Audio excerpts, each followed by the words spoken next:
Cold winds swept through the Ural Mountains that night. 9 experienced hikers found dead, half naked, faces frozen in terror. One had her tongue ripped out.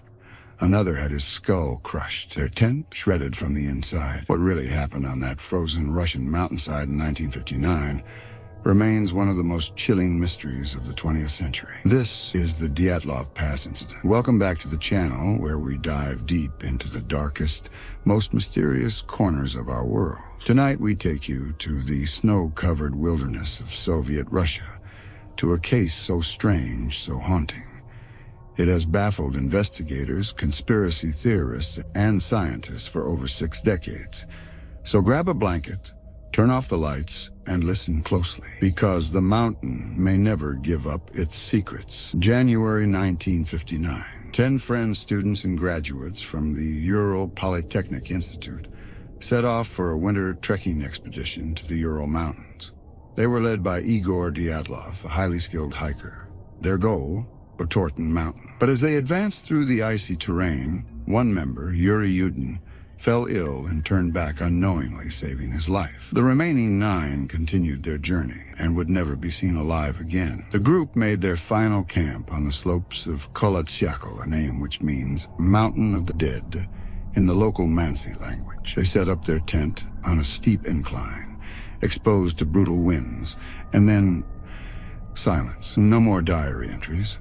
No more photos. For weeks, nothing. It wasn't until February 26, 1959, nearly a month later, that rescuers finally found the hiker's tent slashed open from the inside. What they found was horrifying. Some of the bodies were nearly naked, no shoes, tattered underwear. Others had massive internal injuries, yet no external wounds. One had a crushed chest, like he'd been hit by a car. Another woman, Lyudmila Dubinina, was missing her eyes, part of her skull, and her tongue. 2 of the hikers had died embracing each other under a tree, their hands shredded, likely from climbing it in terror. Scraps of skin and muscle were found in the bark. It looked less like a tragedy and more like they'd fled from something. So what happened? Over the decades, dozens of theories have emerged. 1. Avalanche? Yes, it could explain the sudden panic and internal injuries, but there were no signs of snow movement. And why would trained hikers slash their own tent instead of using the entrance? 2. Infrasound? Some scientists believe wind passing through the mountains created a frequency that triggered intense panic and hallucinations. But could sound alone drive people to such extreme actions? 3. Secret military experiments? Some believe the hikers stumbled into a classified Soviet weapons test, possibly involving parachute mines or radiation.